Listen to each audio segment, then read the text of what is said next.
Good morning, everyone. My name is Bill Turner. I'm the State Emergency Management Director here in Connecticut. Today we'll do our normal lineup. We have speakers from the town of Berlin, Connecticut Department of Energy and Environmental Protection, and the Connecticut National Guard, as well as leadership from our Department of Emergency Services and Public Protection joining us this morning. So with that said, I'm going to invite up Berlin Fire Chief John Masserio. Morning, everybody. So the overnight hours brought us some relief on the north side of the fire. We've seen some improvement in the conditions behind us here on the ridge line. Our aerial survey of the south side was a little less encouraging. The fire picked up. It's working down south a little bit more. We're aware of it, and the air resources are concentrating on that area. So we expect to have that back within our grasp pretty soon. There is a good smoke presence from that affecting the Gemfrito Park area and the Chauncey Peak hiking trails. Meriden has a strong police presence out there. Those parks are closed along with Lamentation Mountain, and Silver Lake is still closed as well. Today, ops is normal. Our dozer crews are working to create a roadway to the top for our water operations from the top of the mountain. Our ground crews are continuing to maintain our control lines around the fire, and our air resources are going to continue those dumps throughout the day today. Conditions are not too bad for us right now. It's kind of working for us, and we hope that kind of persists. We know it's going to heat up next week, so we're really just, kind of putting the pedal down to get everything we can done to wrap this up and have a good control on it by the end of the weekend, we hope. Once again, incursions by outside drones, aircraft, and ATVs has been a huge issue with us. I know we've reported on this many times, but over the afternoon hours, we had to ground our aircraft multiple times due to aircraft in our flight area. So there's that flight restriction in place, the TFR, and we ask that pilots respect that, drone operators respect that, and we ask that quads on the ground respect that. To put it in perspective, every time we have an incursion and have to land an aircraft, the startup time on an aircraft is 30 to 40 minutes. So, we have 4 or 5 incursions. We're losing over 2 hours that we can be dropping water on the ground. And, not that it's contributing to growth, but it's hampering our efforts to effectively put this under control in a reasonable amount of time. As far as residents in the areas of Sea Green Drive, the protection is still in place for those houses. We don't foresee any issues. The fire is actually pretty calm up in that area now. So that protection will remain in place, and we're continuing to monitor that edge, but there shouldn't be any issues there. With that, I'll let Tom come up, give his end of it.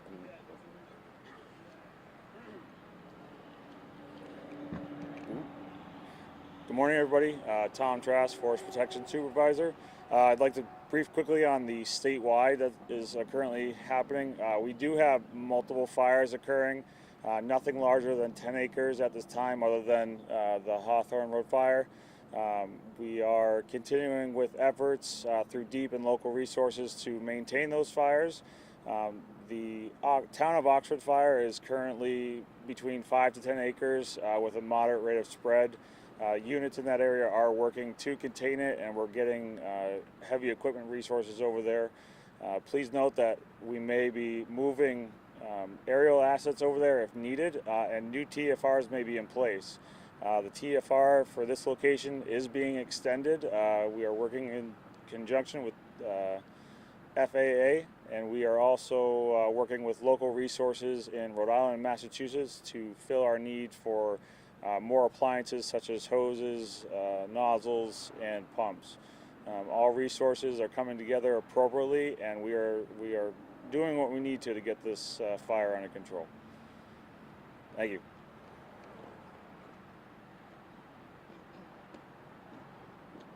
morning. I'm Major Mike Wilcoxon. I'm the Director of Public Affairs for the Connecticut National Guard.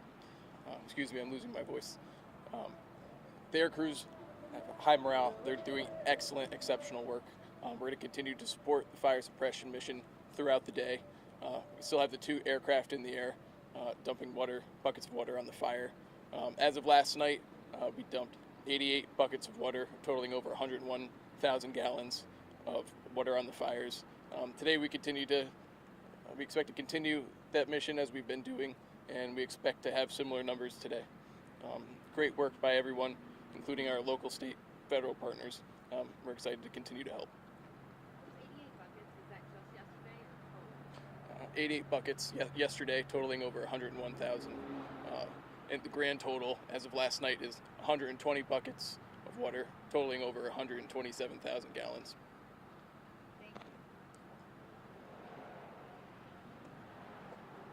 Morning again. So some good news to report. Yesterday, Governor Ned Lamont, as I mentioned, had submitted a request to FEMA Region 1 for a Fire Management Assistance Grant, also known as an FMAG grant. We were informed late last night that that had been approved for Connecticut specific to this incident. We understand there are other wildfires going on, but that approval was specific to the Hawthorne fire. And what that does is allows us to go and recoup costs associated with this response at a 75% federal share, 25% local share. We know this is an expensive operation, and that's really going to be helpful to allow us to continue to request additional mutual aid resources in to help stabilize this incident. So we thank the Governor's Office for helping facilitate that request, FEMA Region 1, as well as the U.S. Forest Service, who also has to approve that request. I know I say it every day, but as long as aerial operations are going to be going on, we will maintain that wireless emergency alert. We updated the language today very strongly to let everybody know that in addition to the hikers and people out and about to avoid the wooded areas, we also added language today letting everybody know that there is also a no drone zone and to please honor that temporary flight restriction as the problems we had yesterday were mentioned by the chief. We continue to maintain the unified command. What I mean by that is that we know that this has also been in Meriden and has potential to also impact the Westfield Fire District part of Middletown. So we have the chief here from Meriden as well as the Westfield Fire District in Middletown. They've all been working together with the chief from Berlin and our Connecticut Deep and the incident commander all together, and our partners at Eversource as well. There's been a ton of partners in our command post here basically working together, not only looking at the immediate problem of the fire, but thinking days ahead. And with that, we know that we're probably going to have air operations continue into the weekend, and we'll continue to evaluate the need for additional resources and what else needs to be brought in to stabilize this incident. With that said, I'll open it up to any questions you might have. All of the out-of-state resources stay throughout the weekend? What's the plan?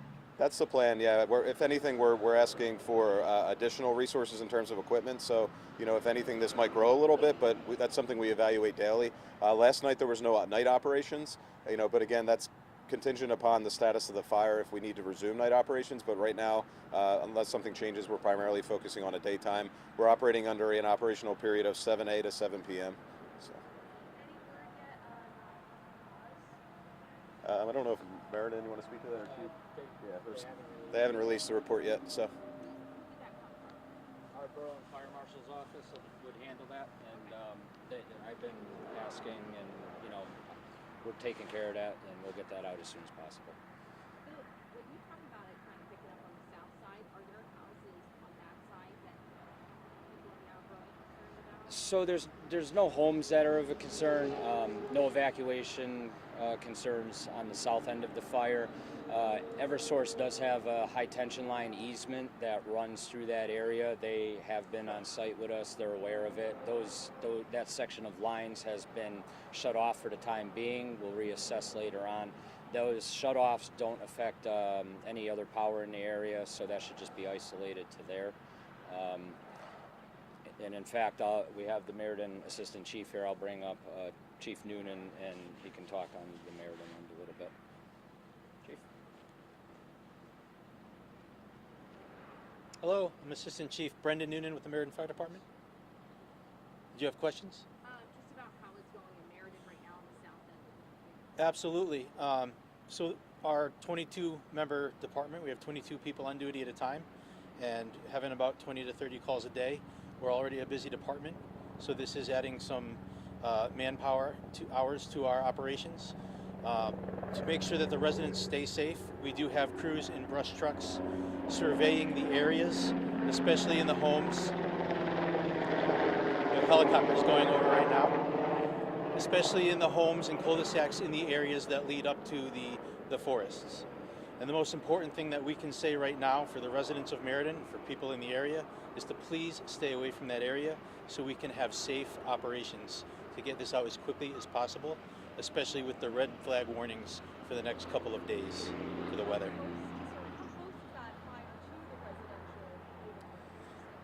So some of the houses in the area, in those residential neighborhoods, do abut the forests, but right now the fires have not gotten close to those houses.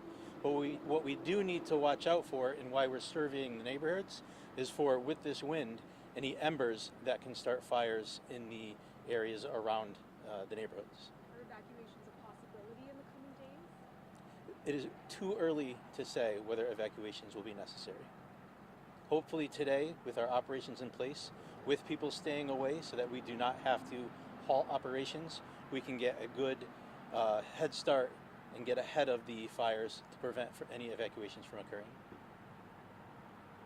A couple days ago, If I could just jump in on the evacuations. So our evacuations are dictated by geographic areas within the fire. We have in place what we call trigger points to create boundaries.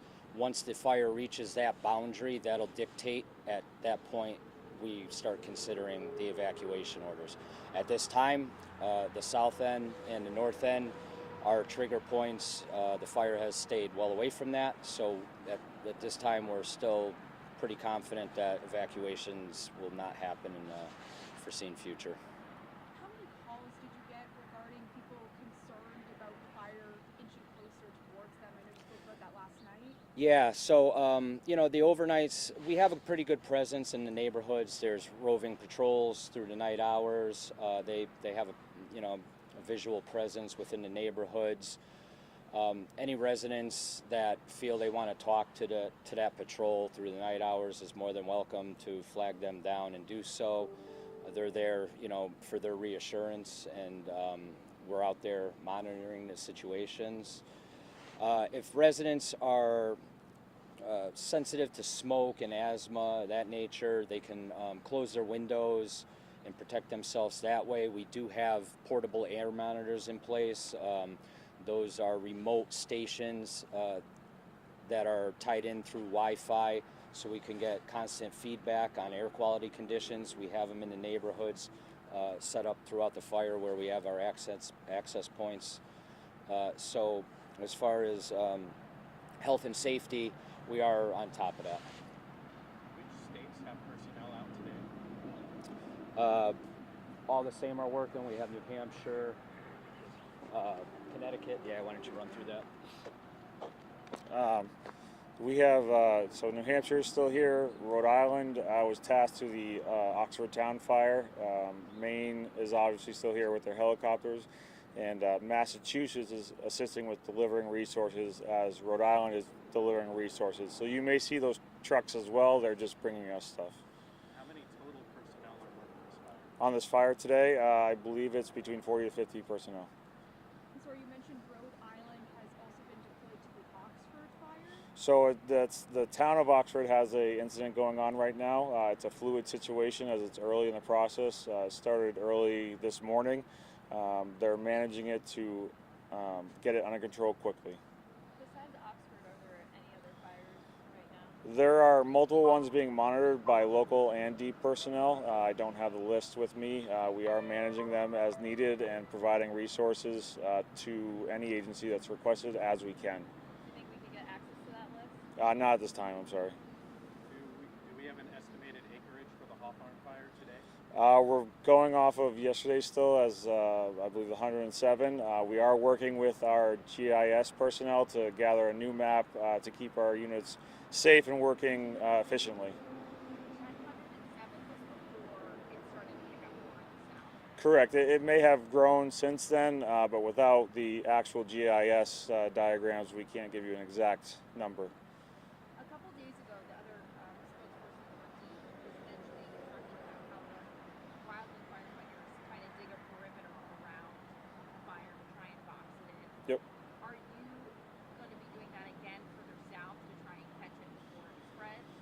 So once they can allocate units to that area and it's safe, with aerial units and ground units don't generally work well together due to overhead hazards.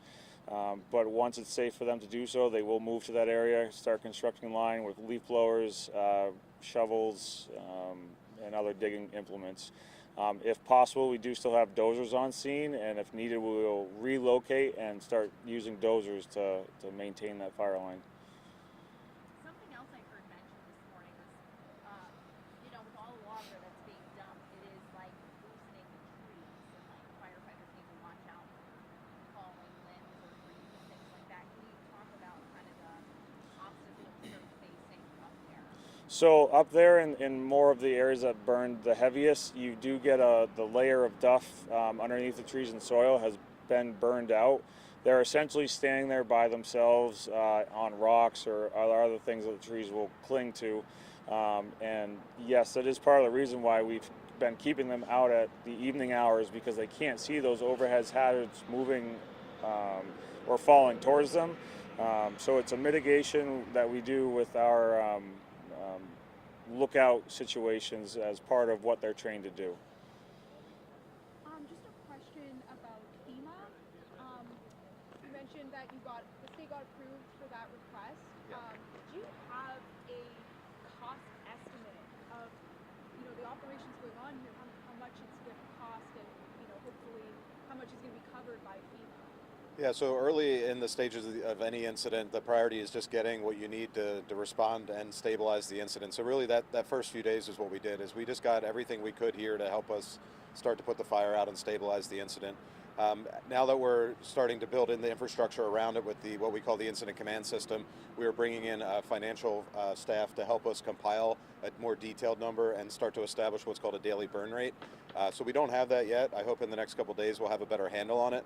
But I could estimate that this is easily going to go into the hundreds of thousands of dollars very easily, just with the aerial operation alone. But until we have that final number and that burn rate, we can't really speak to specifics. So. I know the community has been giving a lot of food, bringing over for you guys, and I've heard it might be almost too much. Is there anything at this point that you would ask businesses? Is there something you do need, or what would you say? We're well stocked up out here, whether it be food, equipment, supplies. We still are getting some donations trickling in. I think everybody's been doing really good with that, contacting the Sal Val, who's on site today, or the Farmington CERT to kind of coordinate that.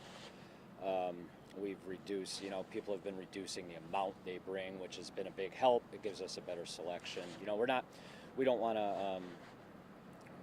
to turn people away, but we just want to have a little better control of what we don't want to waste anything. You get too much food and it's just wasteful. So. How are the firefighters doing fatigue-wise? This has to be really hard. Yeah, so long days, they go out, it's 12-hour shifts. Guys are tired, morale is good. They're making good progress, they're getting out, they're getting their work done, tasks are getting completed, they come back, and spirits are up. So we foresee that continuing on, and we'll help them out any way we can. Whatever they need, we provide it for them. And they do get their rest breaks, as short as they may be. The funeral for Robert is planned for Monday. Do you plan to attend? Will you be making any sort of tribute to his victim? So we have some coordinators working on the fire department details, as it differs a little bit from the public. I will be attending the wake and funeral. I have a great staff behind us, which will allow me to break off for those few hours for each event during the day. There are some nice tributes planned for that. Those plans are still in the works, and I've been getting little bits of information from time to time on the planning. They're trying to separate me from that, so I don't have a lot of info.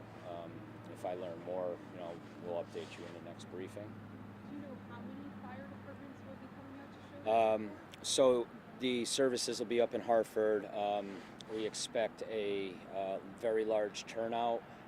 I know they're working on some additional parking areas to use to accommodate apparatus and departments that are coming up as a whole. I think they'll have some shuttles possibly running from those parking lots to the church. So they're working out all those details to make that go as smooth as possible. All good? Yeah, thank you. Thank you. 10 p.m. May 3 p.m. Yeah, so yeah, we just felt that, you know, the 3 o'clock, we're repeating a lot of information and we're pulling a lot of our staff out where they could be doing some tasks, and, you know, we'll give you a better, more robust report after our operational briefings, pre-work and post-work. Okay. Yeah, sounds good. What about the weekend? Like, what will will you be holding any press conferences? Yeah, we can do something. At the 10 a.m. still? And Yeah. then Oh, thank you. Thank you Thanks for very doing it. much. Really appreciate it. The date set and everything? No.